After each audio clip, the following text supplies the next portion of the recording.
Hello, my name is Justin McClue, and I'm here today with Will Sloan. And you're listening to The Important Cinema Club. And today, we're going to talk about something that we've never talked about before. Cinematographers. We talked about Ernest Dickerson. That's true. And today, we're going to be talking about James Wong Howe and Christopher Doyle. Now, you probably know Chris Doyle, as his friends like to call him. He's the guy who did all of Wong Kar-wai's famous films. But James Wong Howe may be a name that you are not that familiar with, in the sense that he worked on a lot of films because he got there right on the ground floor of the industry, but not a lot of them are classics. And we'll be talking about Sweet Smell of Success in his case, and for Christopher Doyle, Lady in the Water. But before we talk about them, Will, what do you think of when you think of cinematographer? Like, what is their role on a motion picture? Well, we definitely have an auteur bias on this podcast, I think it's fair to say. I think one of the things that I think is interesting about movies is that I value movies primarily as the work of one creator. Mm-hmm. Most of my favorite movies are sort of auteur type works, and yet you take a classic example like Citizen Kane, even though it's so obviously an Orson Welles movie, you can clearly decipher the contributions of Greg Toland, the cinematographer, or Herman Mankiewicz, the co-writer, or Robert Wise, the editor. And there's a paradox there, and there's a tension there that makes film interesting. I think that when we talk about auteurs, it's just so much easier because you can speak about the vision of one person, and that when you start kind of dismantling it and talking about why this is important or that is important, that's where it gets a little bit more complicated. But I agree with you. I think that movies are made up by so many people. And that's why when I direct films, I feel uncomfortable putting like a Justin DeClue film, because it would be a lie to say that all of this is mine. Like, it's not my film, it's everybody who made it film. But then there's an example of somebody like, talk about cinematographer, director collaborations. My go-to example is often somebody like Woody Allen, the bad man. He's worked with over 50 movies, many movies he's made. He's worked with a number of the most famous cinematographers, and their contributions are often clearly discernible in his movies. You can see how Gordon Willis in something like Annie Hall brings that Godfather, Rembrandt look to it. You can see how Sven Nykvist brings his more Bergman-esque look.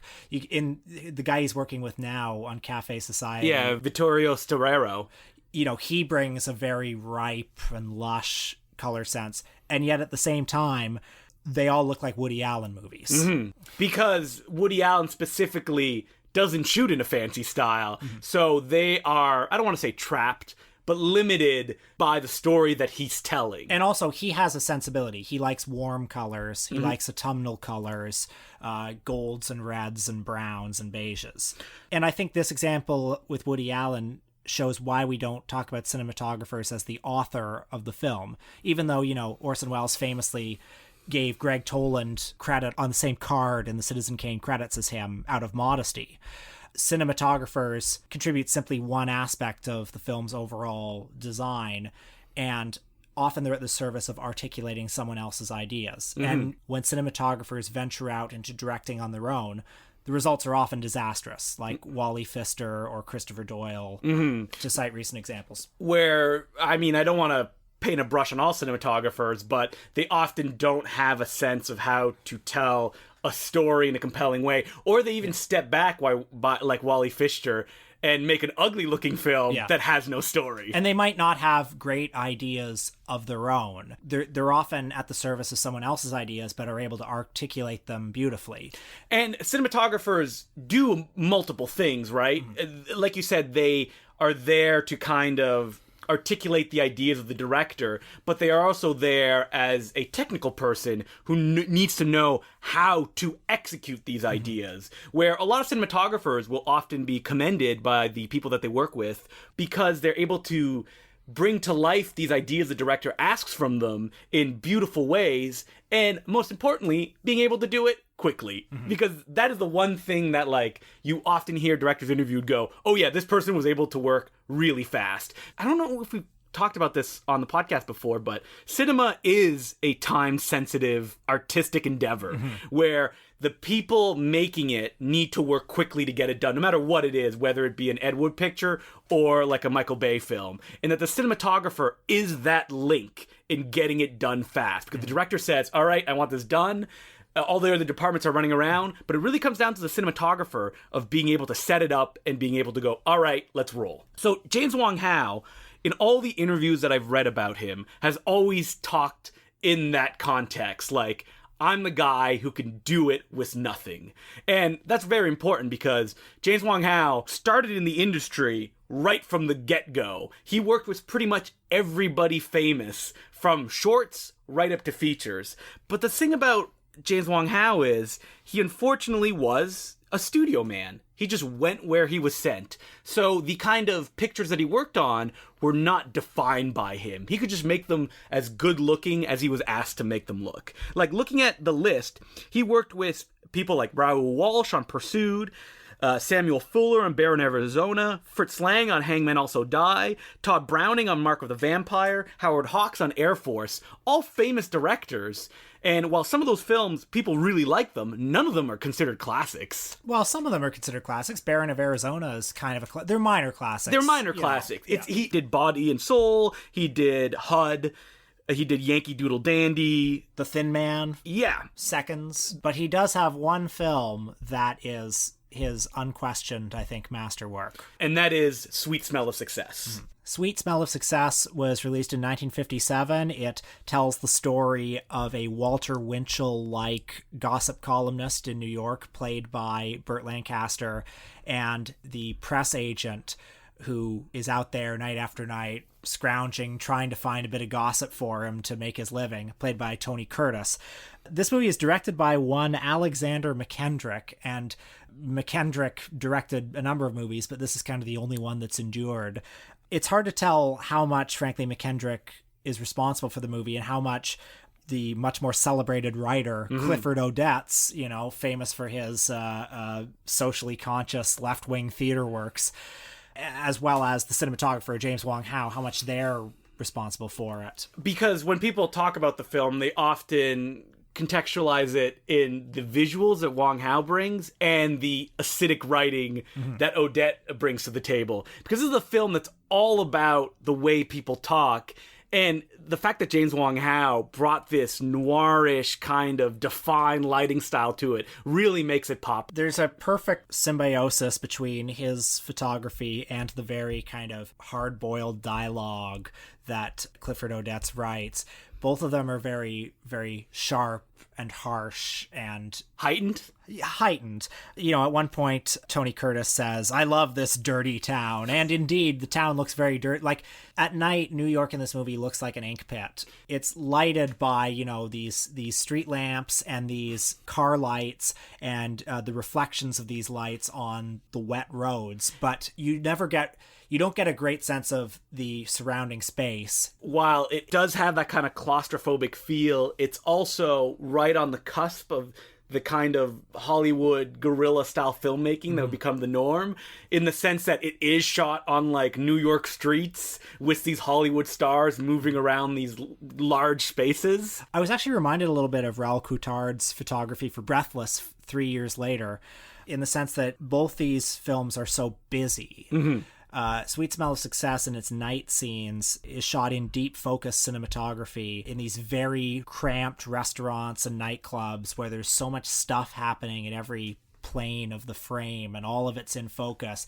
The city feels like it's in this sort of chaos in a similar way to how in Breathless the city feels alive. Yeah. I would also say that something that Wong Howe brings to this film is that while it does have that busy, everything going on at once feel, he also inserts these moments of expressionist and chiaroscuro lighting with shadows, where they'll cut to a close-up of a woman talking and her eyes will be kind of highlighted by blinds, but then in the next shot it'll cut to a wide and all of that will be gone. And it's those points of accent that I think make the movie as special as it is as well. Do you think I would be wrong to see any Citizen Kane influence on this? Because I know that James Wong Howe actually used deep focus photography before Greg Toland did. 10 years before. A movie called Transatlantic in 1931. But this movie also has a lot of dramatic low angles and a lot of visible ceilings. I always think of, and I don't remember which director said this, but he talked about like the new age of Hollywood and the way that they were using cameras and stylistic techniques, and he went, oh, we did that all back in the day when we started cinema. They just figured out a way to focus it. And I feel that, I don't know if it's inspired by Citizen Kane, because I would like to believe that Greg Toland was inspired by James Wong Howe. But I guess the other major influence on this film, the stated influence on the visual style, was the New York tabloid photography of Ouija, the famous tabloid photojournalist. And like Ouija's photography, this movie has a very high contrast, gritty, street level feel, very, very graphically intense. The movie also doesn't have any of the kind of like flatness that we normally associate with black and white films from the late 1950s. There's a lot of depth to the frame. The lighting is very dramatic, whereas a lot of the sort of later film noir movies, frankly, look a little more like television. Probably because those films would be forced into a lower budget because you're getting to Poverty Row time. Yeah. Well, this one does have that big budget, so it can't have that crispness and the depths to the frame that you don't usually associate with more lower budget film noir. With James Wong Howe, it's hard for me to discern a personality in his photography the way that you can with Vittorio Storaro or Vilmo Sigmund or Greg Toland. People talk about how his tropes are, very dramatic lighting, very heavy shadows. I think what I find most moving about him when I read about him is his constant restless experimentation. He, for example, on Seconds, the John Frankenheimer movie, he was using fisheye lenses late in his career. There was one movie he did where he lit a whole scene by candlelight. Picnic has a helicopter shot in it. Yeah, they talk about how he was one of the first people to kind of push that forward. I know that he was also a massive perfectionist. I mean, when you see him interviewed, he talks about how he's always about serving the director's needs. But also the way he talks about it, he clearly demanded a very close collaboration with the director. Like, he was with the director determining what all the shots would be well in advance and determining what the atmosphere, and he felt it was his responsibility to carry that atmosphere through the movie. That makes me wonder if the reason that he doesn't have so many classics under his belt is that he gravitated toward more working with journeyman directors instead of like pure auteurs. Because with a journeyman, maybe he felt that he had more of that collaborative process where he could bring more of his ideas to the table instead of being told exactly what to do. Because people like Michael Curtiz and John Frankenheimer and Martin Ritt are all good filmmakers, but they do have that kind of journeyman quality, right? Where they'll just make anything. Even looking at the back end of his career, he was still working with people like Sidney Lumet and Sidney Pollack, people that are good filmmakers, but they do have that kind of, I don't know, journeyman. Yeah, the style doesn't need to be very consistent. The preoccupations don't need to be consistent from film to film. Yeah. They're at the service of whatever their material is. Or maybe it's just that James Wong Howe was at the wrong place to get involved with all these auteurs. Like, by the time that they were starting to make films, he was passé because he represented an older Hollywood than they were working in. He did make a film with Howard Hawks and a film with Samuel Fuller. He did. Yeah. That's true. I mean, but those would be considered kind of like Hollywood auteurs, right? Working within the system. Yeah. So yeah, he worked with all these great people. But like I was saying, that I was speaking to a group of friends. I'm like, oh, James Wong Howe. And they went, yeah, like that joke in Inherent Vice where a character says, oh, the lighting was done by James Wong Howe. But even them, they couldn't name a film right off the top of their head other than Sweet Smell of Success that James Wong Howe is associated with. So we wanted to do 2 cinematographers for this episode because we didn't think we'd have enough if we just used one, other than saying, wow, those pictures sure look good. So we picked another famous one, which is Christopher Doyle. So Christopher Doyle does have an interesting association with James Wong Howe in the sense that while James Wong Howe was Chinese, even though that he grew up most of his life in America, he did work on Hollywood pictures, and Christopher Doyle is Australian, and he's principally known for working in Hong Kong. And when you see him interviewed, he has this very strange accent now that's midway between Cantonese and Australian. So Christopher Doyle is the rock star cinematographer. When people talk about the cinematographer as this kind of over-the-top presence that everybody knows, usually the first person they'll go to is Doyle. Hard-drinking, foul-mouthed guy who's working with Wong Kar-wai, and the two of them on these really weird production schedules, either working 2 years in the desert on Ashes of Time or going guerrilla style in the streets of Hong Kong to shoot Chungking Express. I will never forget reading an interview with Takashi Miike, who directed a film that starred Christopher Doyle as the villain called Andromeda, which was a vehicle for some Japanese pop stars. And he said that Doyle used alcohol as a fuel, like that he couldn't get his day started unless he was drunk. Okay, that's called alcoholism. Yes, it is. And it's not good. No, it's not. But that is one of those pieces that defines Doyle for people that know him as who he is, right? Not even just his cinematography, but the idea that he's like, anything goes! He's a wild man. Like, yeah. I saw him introduce Comrade's Almost a Love Story, which he shot at the Lightbox, and he was all over the place. The moderator had a lot of difficulty getting him off stage, which is amazing when you consider all of the difficult productions that he's worked on, because he's known as the Wong Kar-wai guy, and there's no more difficult filmmakers than Wong Kar-wai. Yeah, I hope Christopher Doyle's okay. Yeah.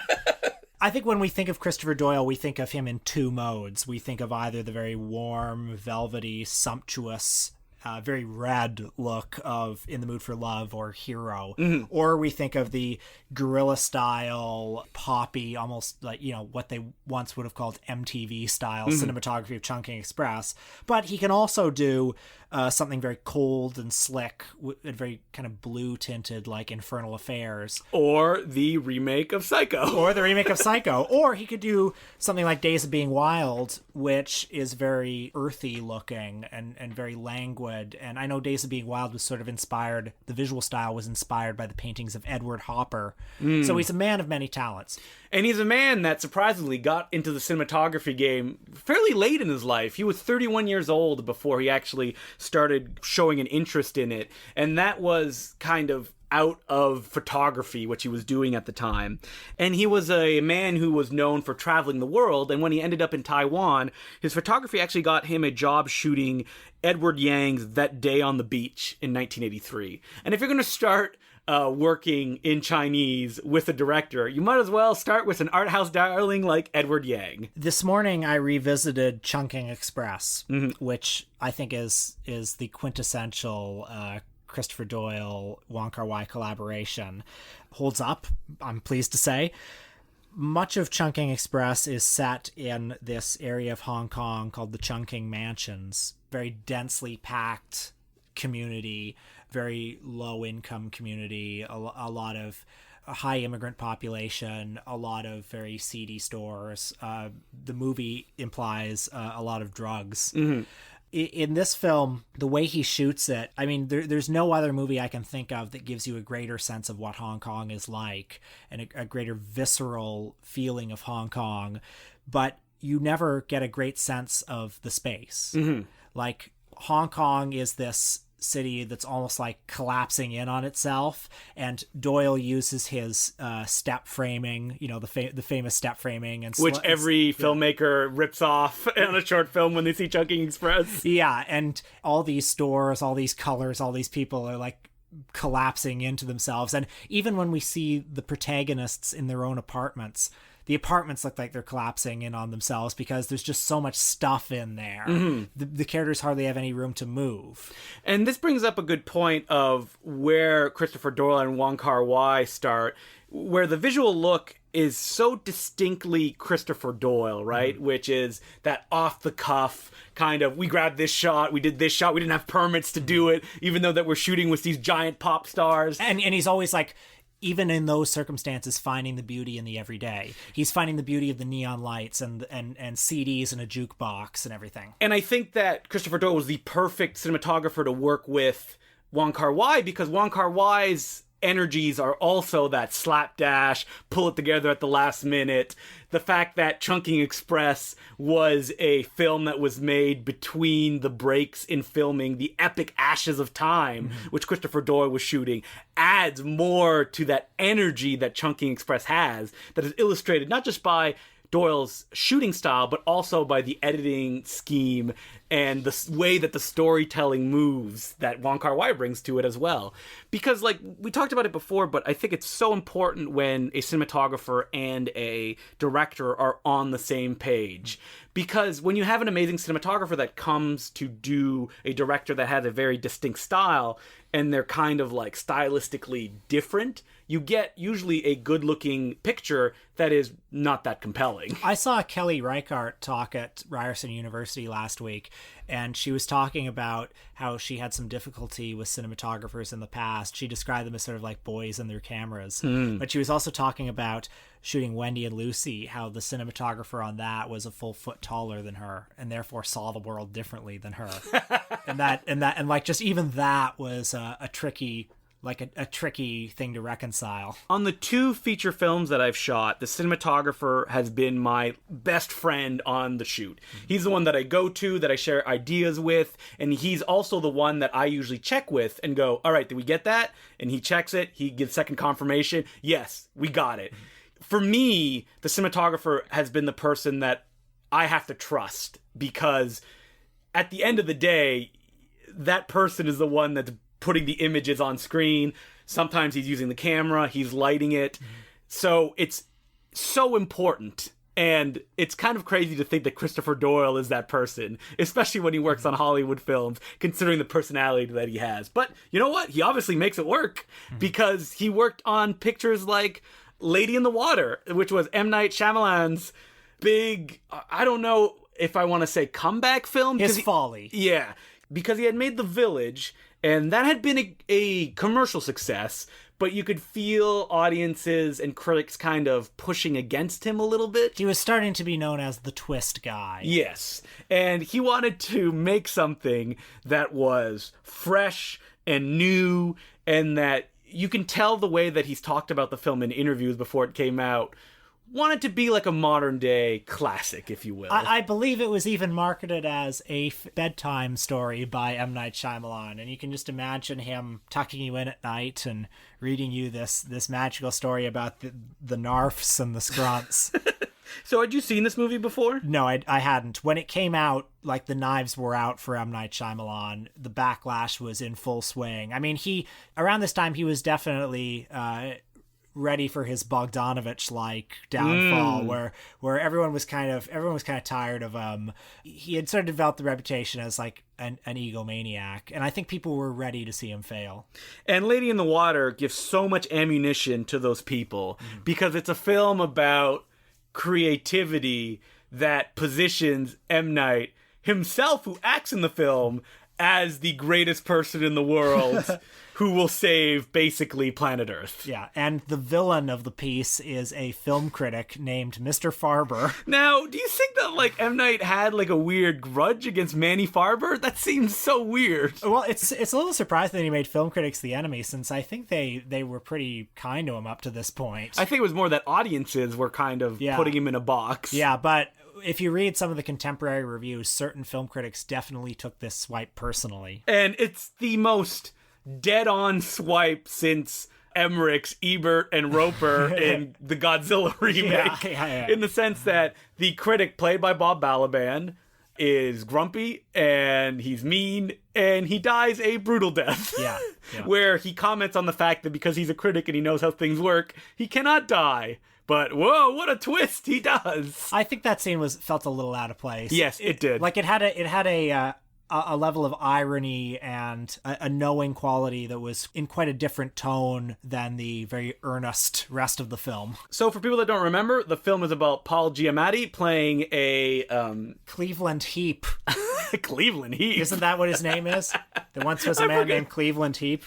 Who plays the landlord of a rundown apartment complex filled with all kinds of lovable weirdos who comes under the spell of what were they called? Like a nymph of some kind? A scrunt, I think, right? Isn't she a scrunt? Played by Bryce Dallas Howard, who tells him that there is a magical man who will define the future, and I need to inspire him to be able to do that thing, to write that book that will then influence a young boy who will become the president, who will put in action, I don't know, social change and stuff like that. I have to say, I found this movie kind of endearing. I found it very lovable in the kind of thick-headed straightforwardness of wanting and just earnestness. Yeah.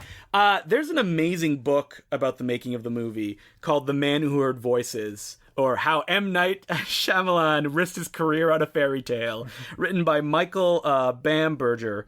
And the thing about the book is that the author says straight up that he is not a film critic and that film is a minor love of his because he's more of a sports critic. So what he brings to the proceedings is this cleared-eye journey of how the film came out and all the difficulties M. Night had. And when you start hearing about them, like the fact that M. Night doesn't write his scripts in the format that other people do, to the point that they're very confusing. Ugh. And that when he sent his script out to studios, everybody turned him down, so he had to find funding himself to make the picture. Wow. And then he was vindicated, you know? That kind of endears me a little bit to it, that he genuinely believed in what he was making. This, like, heavy-handed tale about how creativity and working together with this insane, convoluted mythology can bring us all together. And, like, the critic is representative of all the doubts you have when you're creating something. And to be able to create something, you have to cast those doubts aside, you know? But before we forget... Kind of beautiful, in a way. But before we talk more about this movie... what does Christopher Doyle add to the picture? Well, I think Shyamalan was probably hired him because of In the Mood for Love. Mm-hmm. Because, you know, this movie isn't quite as visually ostentatious as that one is. However, it does have heavy use of red, and it has a certain softness and a certain dreamy tone. You could even say that he may have gotten him as well for the way that Doyle shoots apartment complexes, like In the Mood for Love or like Chungking Express. The way that Doyle can capture the everyday with that slight hint of weirdness, even though that M. Night writes a character with one muscly arm and one normal arm. What the movie doesn't have that Chungking Express has is claustrophobia. Mm-hmm. It's much more like In the Mood for Love, where many shots, it will be a widescreen image with something in the center of the image and a lot of dead space surrounding it. So many of the conversations in this movie are framed as shot, reverse shot. You know, Paul Giamatti is talking to somebody, and then it cuts to, you know, Bob Balaban talking to him, and then it cuts back, and you rarely see the people in the same frame together. And I guess this is meant to, like, give a sense of their isolation from each other, and when they all come together to create this story, but like, they become a family. And I don't think that what Will's saying means that it's shot conventionally, because there's weird ass angles all over the place to tell these stories. Yeah.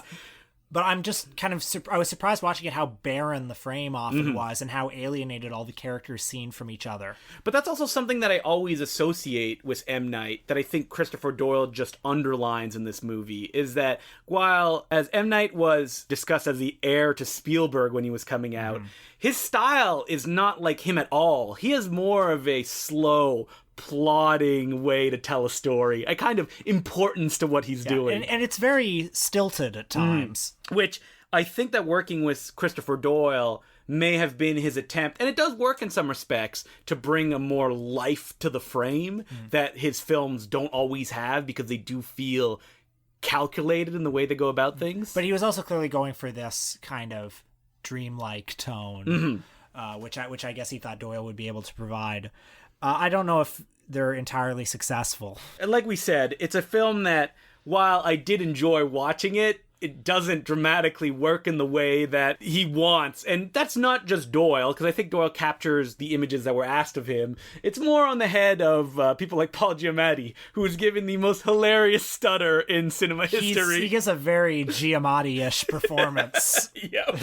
In that small window where he had that star quality of Sideways and, I don't know, Shoot 'em Up? Yeah, this was his big move. Like, after years in the trenches as a character actor, he finally finally got to star in a summer blockbuster as your next favorite character, Cleveland Heap. And then the film tanked. Yeah. But, M. Night and Christopher Doyle went on. Christopher Doyle, unfortunately, these days, isn't a cinematographer on too many things, but he does have a film that he directed that's about to come up. He's also one of the many cinematographers on Ai Weiwei's documentary Human Flow. But one of the reasons why Doyle isn't working very much is because he doesn't want to work in mainland China. He was quoted in an article in The Hollywood Reporter this year, which was called a title along the lines of why Hong Kong filmmakers are becoming Chinese propagandists. Christopher Doyle said, "It's either sell out or wait out. I am old enough to know it's worth the wait. If only young people don't slack, don't give in to market forces, if we continue in umbrella movement spirit, the naivete is our strength, and the questions we ask are our medium." So the Chinese film industry, the mainland film industry, is obviously such big money these days, but there are younger independent filmmakers who are making movies only for the Hong Kong market. And Doyle seems to be aligning himself with them, and he doesn't want to align himself with the PRC in Beijing, which is a hard road to travel. Especially when all those rebellious filmmakers that he worked with, like Troy Hark, who made a career of just kind of shitting on China for the first decade leading up to the handover, is now working with mainland China doing these giant blockbusters. Or, Wong Kar-wai's Happy Together, which is an oblique statement about the handover and about the feeling of kind of cultural displacement that Hong Kong was feeling. Now Wong Kar-wai, not that The Grandmaster is an unworthy film or anything. Yeah, but it is a big budget picture. It's part of the system. So I hope that we illuminated our discussion of cinematographers with you. It was a tough road for me and Will to travel, but we made it, Will. We did it. Without saying, the pictures just look so good. So we actually got a letter recently about our first episode, Jerry Lewis, the late, great Jerry Lewis.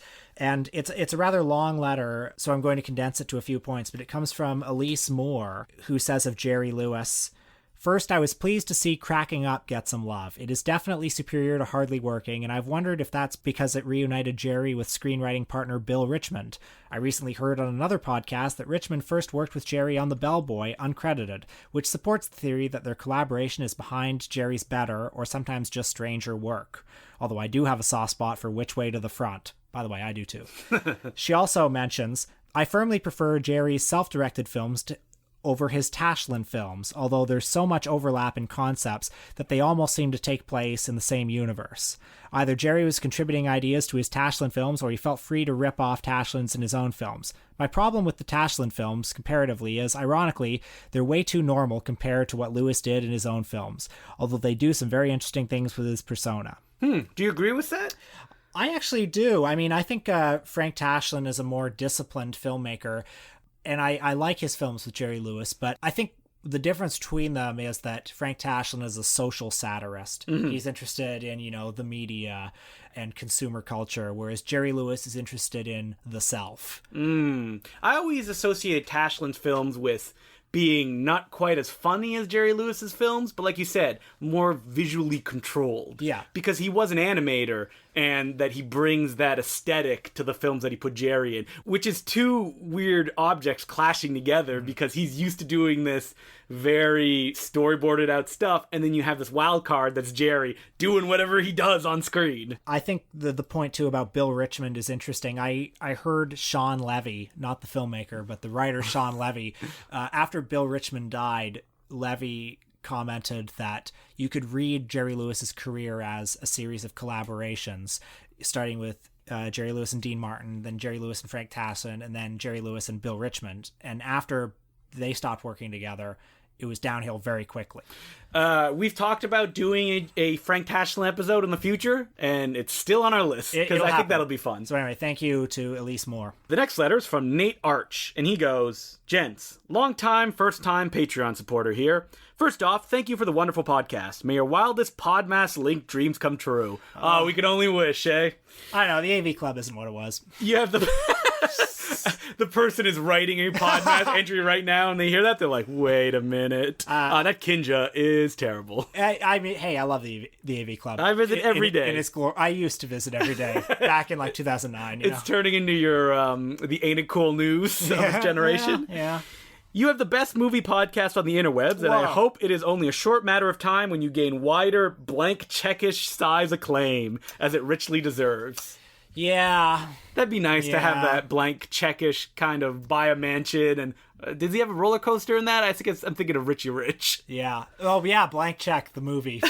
Yeah, the classic. I thought they were referring to some podcast that I didn't know about. Secondly, I'd love to hear an episode on Paul Verhoeven, especially in regards to his worth as a technician. Most overviews of his work focus on the over-the-top sex and violence in his pictures. I would love to hear both your takes on his contributions to the craft and his placement among blockbuster-era directors. I think he gets shortchanged because nobody else is very good at doing what he does, and his camera work, editorial choices, blocking, and set pieces are almost always solely in service to the story and do not draw attention to themselves as being Verhoeven in style, even though they are consistently top-notch. We've talked about doing a Verhoeven episode. It's been on my... I keep pushing it back. We will. Just a quick thought on him, though. I do think that Verhoeven does have a particular style to his filmmaking, but like you said, he is such a great craftsman that I think that's the only way that films like RoboCop and Starship Troopers can work so well, because while being a satirist, he does what he does so perfectly that people don't need to notice the satire to enjoy what's going on in the pictures. Like, he enjoys making action films. Yeah, it's interesting that so much of the critical commentary about him like is focused on the idea of him as this like Trojan horse. Lastly, I eagerly look forward to the eventual Mitchell and or Joe Don Baker episode. Walk tall, Nate. P.S. As a Minnesotan, I am contractually obligated to request both Purple Rain and Coen Brothers episodes, as well as a special director's cut episode on the directorial work of Robert Zimmerman. I am sorry, these are my duties. Is Robert Zimmerman Bob Dylan? Yes. Yeah. I don't know. Patreon episode, maybe. Maybe, yeah. We've been asked a bunch to do, like, episodes on musicians who also did film work, but I don't know what I would say about it. I think Bob Dylan could offer something. I mean, not just the films he directed, but there's an interesting canon of stuff like, obviously the Don't Look Back, but also something like Masked and Anonymous. Masked and Anonymous. Like he has a strange. Ronaldo and Clara is a movie that he directed, which I haven't seen because it's 4 hours long. Holy shit! And I don't think it has a great reputation. I think Don't Look Back would probably make a either normal episode or a good Patreon episode as well. But what about Joe Don Baker? Would we talk about him? I would love to talk about Joe Don Baker in the context of a Patreon episode. Yeah, I mean, I also want to do a Phil Carlson episode, and that would take up some of the key Baker titles. Yeah, The Walking Talls, Framed. Exactly. I haven't seen Framed, but I hear it's a lot of fun. And if people, we may not do that for a while, want to get into Phil Carlson, I would also highly recommend The Phoenix City Story. It's amazing. Yeah. So the last letter is from John Paul McKenna, and he goes, "Hey guys, I've been listening for a while now, and I love the show. I have 2 small children, so my days of indulging in extended movie watching are gone for the foreseeable future." Boy, that was a big mistake you made, huh? But your praises of John Woo's Prime has inspired me to catch back on his peak HK stuff. Could you recommend preferred disc versions? I've had terrible luck with bad versions in the past. All the best from Ireland. Let me check DVDbeaver.com. On the top of my head, John Woo is someone who's represented all over the map when it comes to his releases. Just like any Hong Kong film, because me and Will have had this experience of getting stuff at like the Chinatown Mall, like bootlegs that just look like shit, and we're just overjoyed from the fact that it has burnt in English subtitles and is kind of in widescreen most of the time. Yeah, this is like 15 years ago. Yeah, now most of the things you can find in like pristine Blu-ray version. I think the same thing goes for John Woo. Check out Dragon Dynasty. You're in Ireland, so that may be PAL or Region 2 stuff. If you can get an all-region Blu-ray player, the Dragon Dynasty, or as it's known in Europe, Hong Kong Legends, did box sets of John Woo stuff that look really good, and you can pick up. I got Once a Thief, the 2-disc edition of Bullet in the Head, and I think The Killer for like $6 on Amazon. So just grab it there. I've got a Fortune Star Blu-ray of Bullet, which looks very good. And yeah, like the Hong Kong releases are really good, but they're also very expensive. They're usually about $40, but that's what you have to get into, and you're buying classics. And he also asks if we do a Peck and Paw episode. Yes, Yeah, we will. yeah. Somewhere down the line. Yeah, God, there's so many things to do, aren't there? Yeah, we have a list. They're in a Google Doc that me and Will will look at every now and then. We'll say, what are we feeling like? Yeah. Yeah. And speaking of Patreon episodes, this week we did the classic exploitation scare film Reefer Madness, and kind of turned it into a discussion about marijuana and film a little bit. So for $5 a month, check it out on Patreon, and you get 4 new episodes of the Important Cinema Club a week. Help us pay for a house. That we're going to get in together, and we will do podcasting 24/7. That's right. So next week, we're going to get a little bit serious again, and we're going to be doing Louis Buñuel. Is it Louis or No, Louis? it's Louis Buñuel.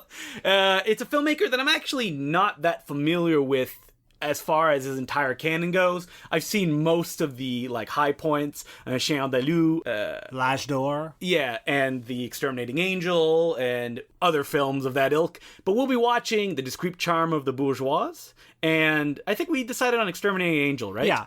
Yeah. I might also watch L'Âge d'Or again, too. Yeah, I think I'm probably It's like an hour long. Yeah, I don't know. it's easy. Yeah. Cinémathèque Française used to show it all the time. You got to watch it the way they showed it, silently, with no music. So, until then, my name is Justin the Clue. I'm Will Sloan. Thanks for listening. Last weekend, me and Will got to share something together, and we went to the Horrorama convention. Horror-rama. Yeah, Just so people don't get the wrong idea. I can't say that word, and for some reason, I chose a movie title with that word in it. Horror-Rama, which is put on by Chris Alexander and Lewis from Suspect Video. These guys are known in the Toronto scene, Chris Alexander having edited Fangoria for a bunch of years, and Lewis having managed the sadly departed Suspect Video for a long time. And this was a chance for us to meet in a community center / school with a bunch of tables and to talk to whatever kind of genre minor celebrity that would show up. But that's good for me and Will because we love a lot of these celebrities, and these Q&As are genuinely intimate. Well, the Q&As that we saw were Mink Stoll from the John Waters films, who's an old pro at this sort of thing. You know, all the famous stories. Somebody in the audience asked if Divine really did eat dog shit. What are you doing at this Q&A? Why would you? You've had 50 years to find the answer to that question. But what me and Will really love is going to Q&A with Frank Hellenlotter, where this packed room just watch him sit down and talk about the Blu-rays he had just bought for a little while. Frank Hellenlotter, the director of Basket Case and Frankenhooker, Bad Biology, who is also known as a film historian, having been one of the leading figures in the Something Weird DVD resurgence that happened in the late 90s. Something Weird Video is a company that is equal in importance to Criterion to me. And the panel that we saw was actually him and Lisa Petrucci, who is running Something Weird right now, just talking about how the company got started, where it's going, and just made me want to have a podcast with Frank Hellenlotter where we could just talk about movies. Well, what he was talking about how he and Mike Vraney, the guy who started that company, would go to film labs that were closing, and they would just they would say, hey, here's $5,000, can we just take whatever we want, and then they would save the negatives of hundreds of movies that would be gone if they hadn't grabbed those, including notable exploitation films like The Curious Dr. Hump and House on Bear Mountain.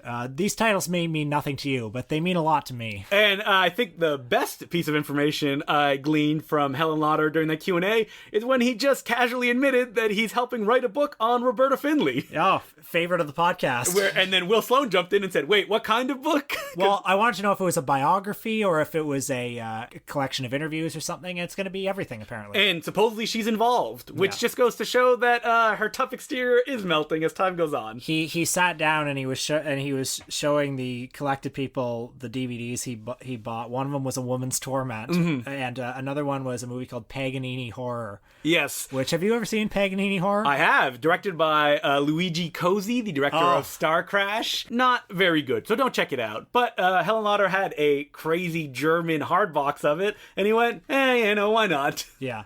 I kind of want to see Paganini Horror. It's a great title. Oh, it has an amazing poster, and dude, it's not worth it. I even watched it with my pal who loves Bruno Mattei film, and it even broke him. Like, he's like, this is awful. You can buy it on vinyl for $52. So. I'm sorry. I just can't believe you. It's a horror movie about Paganini made by the Italians in the 80s. There's no way that it can fail. Yeah. But going at the convention and looking at the Blu-rays also made me realize that we're in a weird phase when it comes to collecting movies. They're starting to get really expensive if you want to buy Blu-rays. And what's funny about that is that it's just the cyclical nature of film collecting, where VHS came out, they were super expensive, they got super cheap, and then Laserdiscs came out, and they were only for the collector's market, and they were super expensive. They were like $90, $120. Mm-hmm.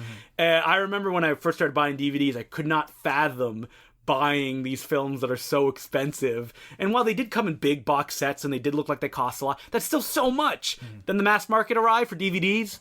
2 for $20 pretty much everywhere, all the new Hollywood releases, and then that went away because those video stores don't exist anymore. But what's happening now, and we've kind of touched upon it as it's gone along, is that we are in the golden age of physical media.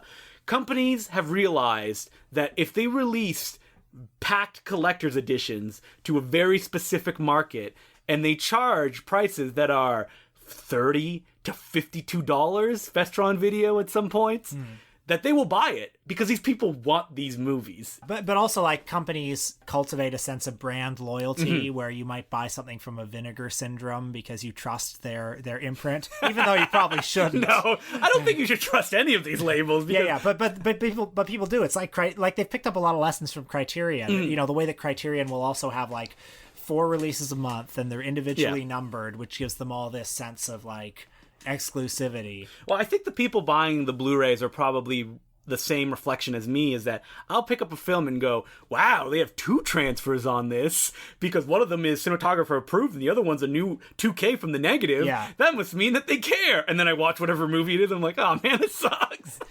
But I also sometimes feel like I'm obliged to support these things because so Something Weird Video is putting out a new Blu-ray of Bat Pussy.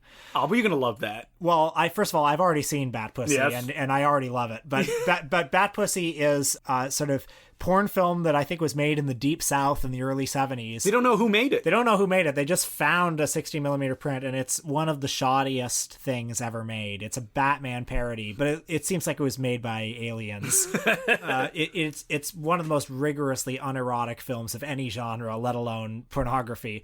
And Something Weird Video is now putting out a new Blu-ray, with a 2K restoration from the only existing 16mm print, and it's got a commentary and everything. And not only do I want that, but I feel like I have to buy it because they made this for me. Something Weird is also going into releasing previously unreleased Ed Wood films. Frank Henenlotter said that Take It Out and Trade, the picture that screened at Fantastic Fest a little while ago that was lost forever, is finally going to be released, remastered by their company. I can't wait. And I think what was the most funny thing is that he went, somebody wanted to sell Take It Out in Trade to us for $5,000, and I was like, well, I don't know if I can afford that. But then the American Genre Film Archive said, hey, we'll pay for that. If you had heard that Take It Out in Trade was available for $5,000, I probably would have bought it, actually. That's what Well, I remember I interviewed Frank Henenlotter for an article years ago, and I asked him about Take It Out in Trade, and he said, oh, I don't know, Rudolph Gray knows a guy who has it, but these guys, they like having it for themselves, and I thought that was just so heartbreaking. In fact, Something Weird, 20 years ago put out a compilation of outtakes from Take It Out in Trade. Yeah. Which, of course, I watched. Yes. Because I need every bit of crumb. And this whole conversation was really kind of cemented for me when I was scrolling through Facebook and I saw a post for a 2-disc Blu-ray special release from MVS Rewind Video of the kind of middling Jean-Claude Van Damme Shane Kasugi film Black Eagle, which, scrolling through the special features, I was like, this is insane. They have like 7 making ofs about all the things that, I guess I have to buy this too. And I'm really curious to know what happens when the people who grew up with VHS are just dead. Because there'll be no market for that anymore, right? So it's time to squeeze the teat until there's nothing left, I say. Well, there's no way to transition from that into a Louis C.K. conversation, so we might as well end it now. We're going to lose 5 minutes. No, I think that we should talk about Louis C.K. only because that's what everybody is talking about right now. And you said something really interesting when we were discussing the fact that can Louis C.K. come back from what is now publicly known that he did, which is masturbating in front of women without their consent? I don't think he can. I mean, I've been wrong before, but first of all, he's not like Mel Gibson where he's playing characters. Like, he was playing himself. But also, because he was dealing in taboo subject matter, and very, very dark subject matter, oftentimes about issues of consent and issues of sexual impropriety. And, you know, he talked a lot about, like, shameful feelings we all have.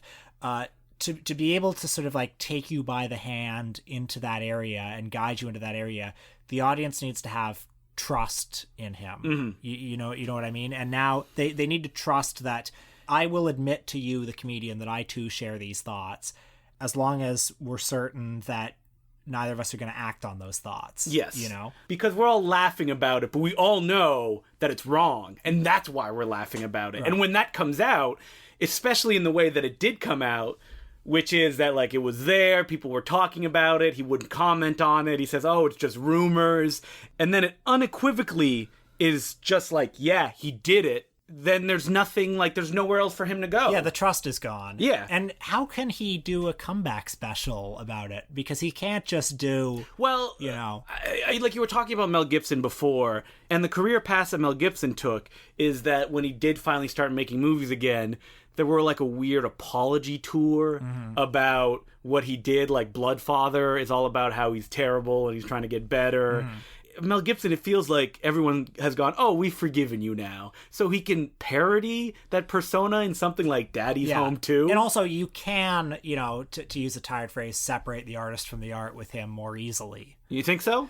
Do I don't know, but like you can draw a distinction between Mel Gibson the man and Mel Gibson the guy from Lethal Weapon. Oh yeah, I understand. While Louis C.K. doesn't have that. Yeah, like his show is called Louis, and it's about him. And also, like, Louis C.K.'s whole brand. I mean, I kind of disconnected from him, to be honest, after Gawker started publishing this stuff, because his whole shtick was, oh, I'm the most brutally honest comedian. I'm an artist because I'm so candid and I'm dealing in stuff that no one else will talk about. But I think that there comes a point when, like, he's so self-flagellating, but there's an ego to it, right? Like, oh, look at me, I'm so honest, I'm so smart. Look at how honest I am, but in calling myself a piece of shit. Yeah. If he's really so honest, then why is he spending 5 years saying those are just rumors? Yeah. Right? Like, he's being honest. It's that kind of controlled brand of honesty that he was putting out there. Yeah. But like you said, like, what would his comeback special be? Like, him coming out and just saying, I'm an asshole, I'm a piece of shit,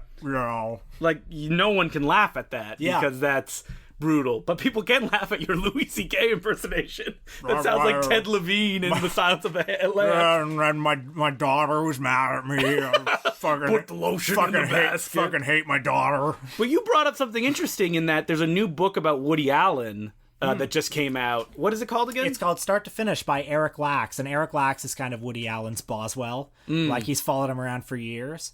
So I read Start to Finish because, God help me, I can't stop being interested in Woody Allen. It attempts to chronicle the production of a Woody Allen movie, Irrational Man. The classic. The greatest film of all time. From, like, the script writing stage to the release and everything about it. And allegations of Woody Allen molesting his daughter are addressed in a 10-page section in the middle, which is mostly an interview with Moses Farrow, who is the estranged Farrow child who supports Woody Allen. And most of it is sort of a character assassination on Mia Farrow. Aside from that 10-page section, the allegations are not addressed anywhere else in the book. Which is insane, because it should affect everything that... you know, goes into making a Woody Allen film. Like, you mentioned casting. Yeah. So in the casting, like, the section is all the received wisdom you always hear about Woody Allen. Oh, actors want to work with them, and they'll work for scale, and agents will often approach him to put their clients in his movies. And I'm reading this thinking, okay, but does anyone turn him down? Somebody must turn him down. Or even if they don't, address that. That's interesting. Or when he's out trying to scout locations for a movie, do any of the locations turn him down for moral reasons? Even if they don't, that needs to be addressed. That's the thing that defines Woody Allen for most people now. Allen for most people now. Allen for most people now. Allen for most people now. Allen for most people now. Allen for most people now.